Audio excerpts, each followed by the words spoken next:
What's going on, everybody? It's your boy PTK Blam back with another video. How is everybody doing this beautiful Monday morning, man?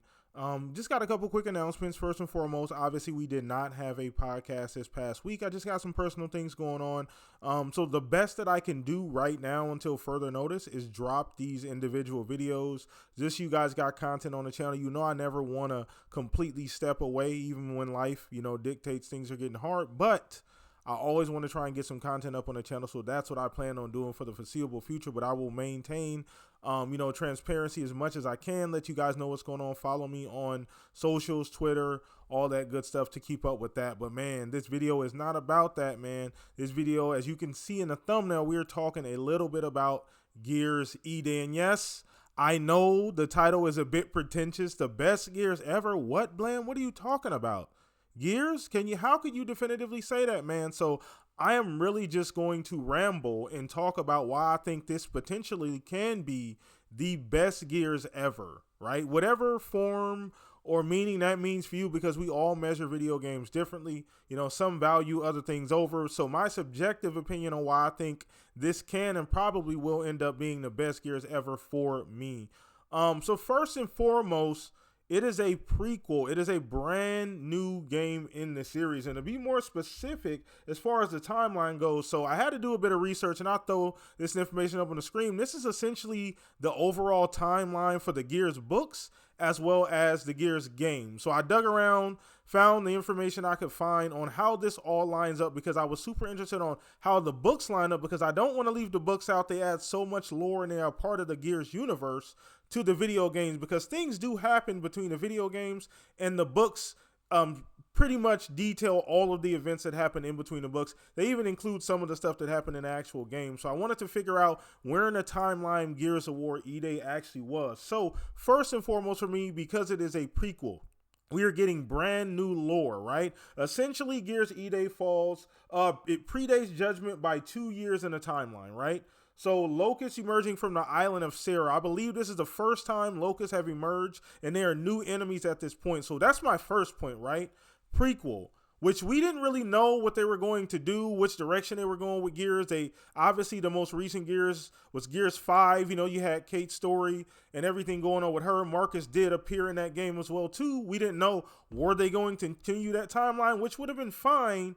But the interesting thing was, could they go back? A prequel was so left field for me personally when I saw it, but I'm super excited with the fact that we are going back, and as far back as we are, as far as the first emergence of Locust, which is really, really interesting. And I think that's probably the biggest reason why this could be the best Gears ever, because new lore, new story.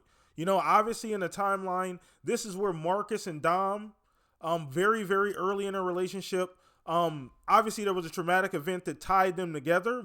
Dom had a brother. His name was Carlos in the timeline as well too. So that kind of bonded them. So this is very early in their relationship. So that's super interesting, right? We've always seen Dom, Marcus, up until the point, obviously, of Dom not being in the story, and their bond. They're brothers, essentially, family. You know what I mean? Blood brothers. And to see that early stages where they didn't really know each other, they weren't familiar with each other, but this familiar person between the two of them bonded them together, right? And then obviously you have these massive events happen in the world where you're getting the first Locust emerge from the ground. How do they navigate that, as well as navigate their emotions, as well as navigate the fact that, hey, we lost this person that we both value in our life? Obviously Dom's brother, and a very, very close person to Marcus as well too. So how do they navigate that? I've never thought about that concept. So to see it in video game form is really intriguing. I think that's the biggest reason. The other reason why I believe it could be the best Gears ever as well is because I just think it's time, right? Like, I think Coalition is ready. I think they've had time to work on this game. We've seen what they've been able to do. Obviously, the tech, and to see it in the UE5, right? To see it in UE5, we had so many UE5 games come out, and UE5 actually, by and large, hasn't been in the best shape when it comes to consoles specifically, because a lot of games that come out haven't been very optimized. They're beautiful games. UE5 is an amazing engine, but we've had very few instances where it's actually the gameplay's matched up with the performance, matched up with the graphical ability, So obviously with Coalition being on the cutting edge, in my opinion, they probably are the standard for UE5. They've Unreal Engine, period. They're probably outside of Epic themselves. They're probably the standard. They're the very next studio I think of when I think of Unreal Engine, right? As far as they own that engine essentially without actually owning it, right? They put that engine on the map with Gears 1 and have steadily improved it every single time we see a different version of it. And obviously, I think it's time. I think we're going to see what they've been doing. And it's just a cool concept too, right? E-Day, right? Like everything going on. We've seen all the other Gears and all the other different stories with all the other characters. It's just kind of cool to see this very, very early version, right after the Pendulum Wars when the world just changes immediately, to see how Dom and Marcus navigate this, right? Like, I think that's just such a very, very cool concept, man. And obviously, we're going to see new enemies. We're going to see new locations, right? Which means, just different scenarios than we've never seen in Gears games, right? What are they going to do with that too? Now, there are some, not concerned, but I would say there's a question of, is this going to be more open world, which they kind of leaned into? It was kind of semi-open world, Gears 5, or is it going to be traditional Gears, which is more linear? Now, I don't know, right? Like, some people are saying, please go back to just being linear, and the information, what I could find, a lot of other people were saying it was going to be linear. I'm cool with either direction.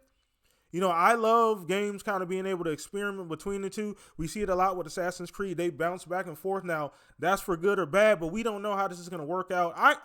I'll be fine with it either way, even if it's like semi-open world, right? I'm cool with that as well, too. But let me know. I don't want to drag this out too long. Let me know what you guys think, man. Those are my reasons why I think it could be the best Gears ever, man. I'm so interested. Now, we don't have a date or a timeline. Some people are saying it could possibly sneak in at the end of this year. Now, I'm not sure on that. Obviously, because we don't have a timeline. I always thought 26, right? Now, it depends on what happens this summer. If we get a Gears like showcase like we got for Starfield, like we got for Call of Duty, where it gets its own part of the showcase, it's probably coming this year. There's a good chance most times when those showcases, when they get there, those games get their own showcase, those games come out the same year they get their showcase. So if that happens, I think it does come this year. If we don't see it and it's just part of the showcase, I think it's next year. But once again, let me know what you guys think. Appreciate the support on the channel. Come hang out with us at the Shop Podcast as well. I'll keep you guys updated on that. Peace out, everybody.